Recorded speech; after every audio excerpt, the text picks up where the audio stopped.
back to the channel again. So I've got this great agate I've been putting off for, just a little while now, and it's, in my opinion, it's a really special agate, and I've kind of put it off, maybe saving the best for last, that sort of thing. Let's take a look at it right now and see what you think.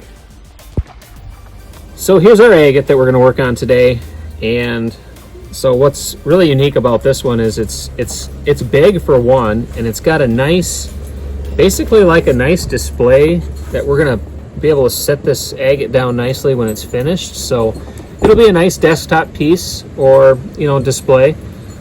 But so what else I've been looking at in this agate is this very intricate interior banding detail that we're going to probably come across when we start opening this agate up.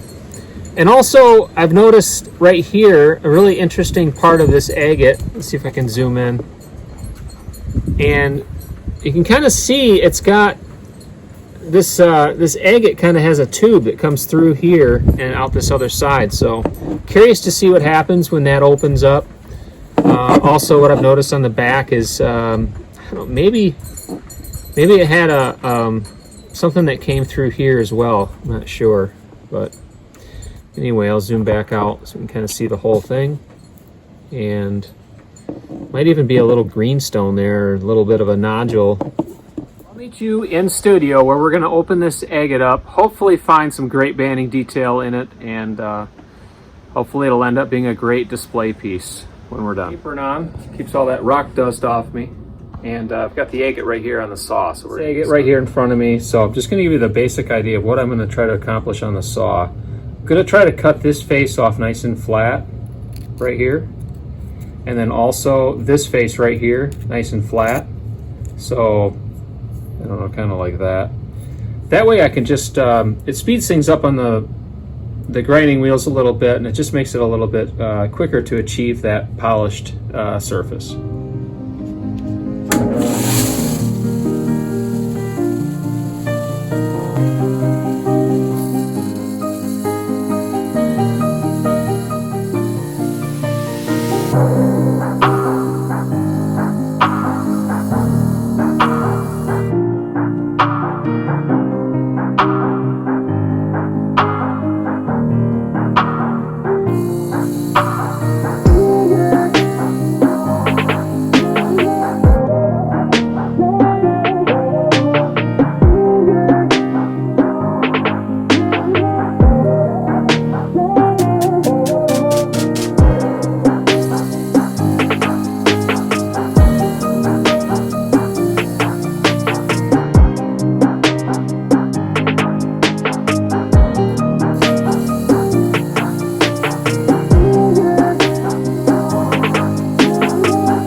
go. I took off just a just as little amount of agate as I could to try to get to the flat.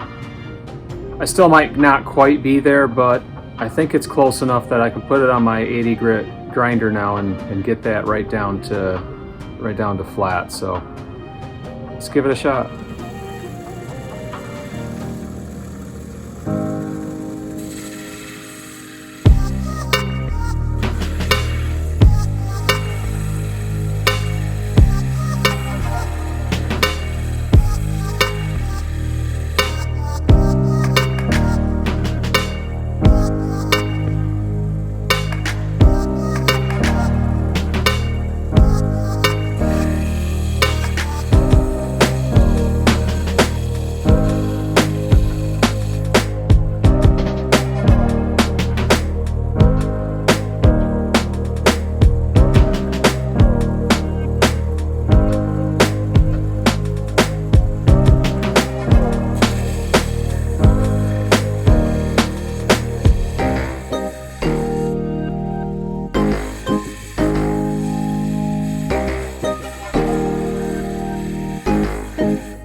This thing's really turning out cool.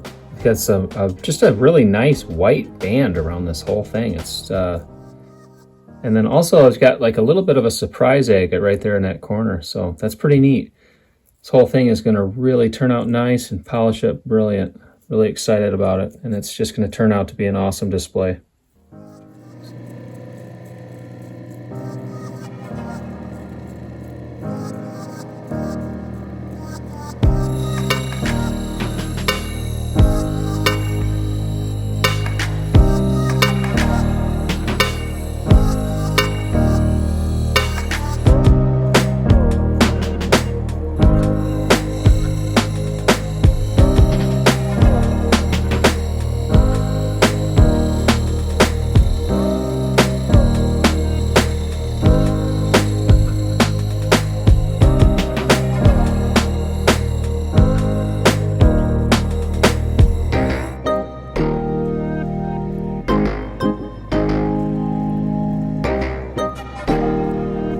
Well, on our way to making this agate look incredible, what I've got is just on this white band right here, it's kind of a little bit of a frustration, is it's just chipping out of there, and I think this white band is really soft, and it's giving me a little bit of hard time, and if I keep chasing it, I might end up sorry I did, because I might lose these two eyes here on the face of this agate. I'm gonna just accept this as it is for now. I believe I've got a nice smooth polish or pre-polish coming across this front edge. And the only deficiency is right there. I've got just some chipping that keeps coming out of that white band. Other than that, this is turning out really good. And I'm just gonna continue on with the soft 600 and 1200 and see how it looks from there.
Okay guys, this is turning out really good. This is dry on 1200.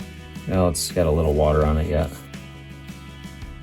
And I'm really pleased with how this turned out. I had a little bit of chatter coming out of this white band, and I was able to get most of that to kind of smooth out. And I did spend about 5 minutes on 600 soft, and that just kind of brought this stone to life a lot. And so now I'm ready to proceed. As soon as I make sure that it's at the sheen I like, I'm going to proceed onto the polish and finish this up. So, beautiful piece. Kind of taking notes on the polishing process. This is dry on 1200, and you can see it almost looks polished already on my 1200 step. So just thought I'd show you that dried off, and gives you an idea of where it should look. If you expect a really nice polish later on, you should at least achieve a 1200 that has this sort of matte sheen on it.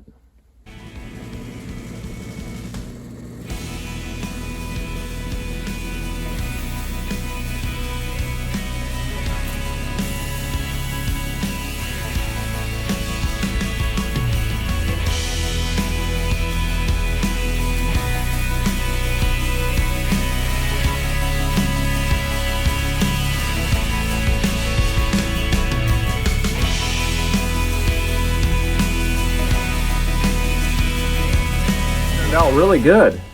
Pretty happy with the banding on it and just the overall look and appearance. It's very cool. Let's take a look at it right now. Got it nice and clean for you, and we're going to take some pictures of it.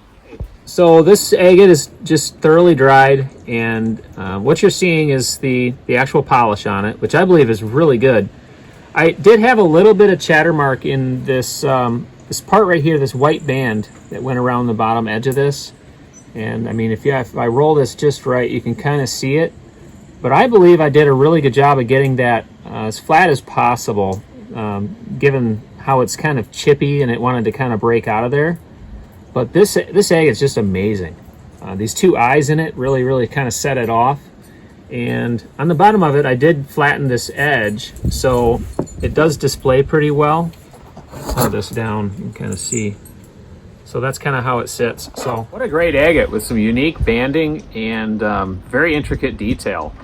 Different colors, and the two eyes really set that agate off. So this video and want to see more like it, just hit that subscribe button. That way you won't miss out on any of the content we're putting out with the Michigan gems or Michigan agate materials. Well, we're sure having fun cutting these agates from Gary. And just want to say thank you, Gary, for letting us use your agates to produce these videos, and they're really turning out awesome. I'm really excited. Got a few left, and hopefully they just keep getting better. But until next time, guys, just God bless, and we'll see you then.